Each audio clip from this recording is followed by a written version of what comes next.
ఈరోజు సుజాతనగర్ మండలంలోని సర్వారం, అలాగే కోయిగూడెం, బేతంపూడి, అలాగే జామ్లా తండ, రూప్లా తండ, అంజనాపురం, మరలా సాయంత్రం ఇంకొక అంజనాపురం, ఇప్పుడు ఇంకో అంజనాపురం ఆల్రెడీ అయిపోయింది, సింగమపాలెం, నరసింహసాగరం ఈ ప్రాంతం వరకు అనేక పనులు, చిన్న చిన్న పనులే. గ్రామ పంచాయతీ భవనాల ప్రారంభం, అలాగే అంగన్వాడీ భవనాల ప్రారంభం, అలాగే వేసిన రోడ్లు ప్రారంభం, అలాగే సంపు, మంచినీళ్ళకి సంబంధించిన సంపుకు సంబంధించి శంకుస్థాపనలు, ఇలా వివిధ పనులు పెద్ద ఎత్తున ఇవాళ జరుపుకోవడం జరిగింది. అంటే పెద్ద ఎత్తున అంటే ప్రతి గ్రామంలో కూడా వాళ్ళకి ఆ చిన్న పనులే వాళ్ళకి సంతోషంగా ఉన్నాయి. ఆ విధంగా అందరి సంతోషం చూస్తే మాకు చాలా హ్యాపీగా ఉంది. ఆ తర్వాత ఇప్పుడు ఈ కొత్త ప్రభుత్వం వచ్చినాక రేషన్ కార్డులు కూడా ఇవాళ అందరికీ వస్తూ ఉన్నాయి, కానీ తెలవట్లే ఎవరికి కూడా. రేషన్ కార్డులు కూడా ఆటోమేటిక్గానే దానిలో ఆన్లైన్లో వచ్చి వాళ్ళకు కూడా వస్తున్నాయి, వాళ్ళు కూడా హ్యాపీగానే ఉన్నారు. అదేవిధంగా రైతు భరోసా కూడా మొన్న చాలా దాదాపు 99% రైతు భరోసా కూడా పడింది.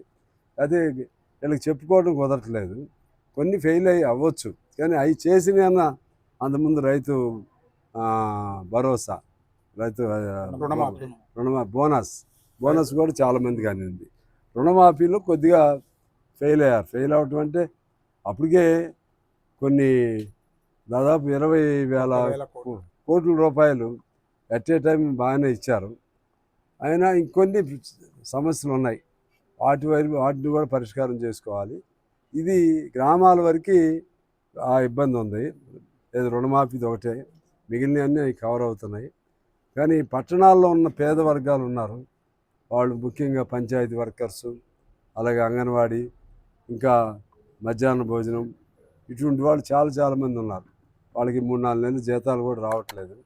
దాన్ని ఎలా పరిష్కారం చేస్తారో జాగ్రత్తగా ఆలోచన చేసి వాళ్ళని కూడా సంతృప్తి పరిస్తే గవర్నమెంట్ కొంతమేరకు చిన్న ఇప్పుడే ఆర్డర్లో పడతా ఉంది. వాస్తవంగా ఏంటంటే పాత అప్పులు, పాత దీనిలోంచి బయటపడటం అంటే అంత ఈజీ అయితే కాదు, కానీ ఈజీ కాకపోయినా సరే సంవత్సరంన్నర అయింది కాబట్టి ప్రజలు డెఫినెట్గా ప్రశ్నిస్తారు. అందువలన మాది పాతదని చెప్పడానికి లేదు.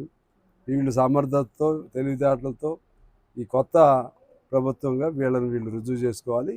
కొద్దిగా గాడిలో పడినట్టుగా అనిపిస్తుంది.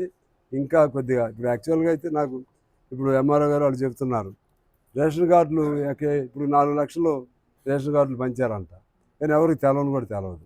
ఇటువంటి జాగ్రత్తలు తీసుకోవాల్సిన అవసరం ఉందని తెలియజేస్తూ, మా కొత్తగూడెం నియోజకవర్గానికి సంబంధించి దాదాపు ప్రతి గ్రామంలో రోడ్లు, లేకపోతే మంచినీళ్ళు, కరెంటు, అదేవిధంగా బైపాస్ రోడ్లు, చాలా పనులు గ్రామాలకు సంబంధించి, పట్టణాల్లో కూడా అలాగే, ఇంకా విశ్వవిద్యాలయం, ఇటువంటి చాలా పెద్ద పనులు నియోజకవర్గంలో ప్రజలైతే అందరూ 100 మంది సంతోషం లేకపోయినా ఎక్కువ మంది అయితే సంతృప్తిగా ఉన్నారని నేను భావిస్తూ, నాకు ఓట్లేసి గెలిపించినందుకు నా బాధ్యతగా అటు కాంగ్రెస్, టీడీపీ, సిపిఎం, సిపిఐ అన్ని పార్టీలని సాధ్యమైన మేరకు కలుపుకుంటూ ముందుకెళ్తూ ఈ నియోజకవర్గంలో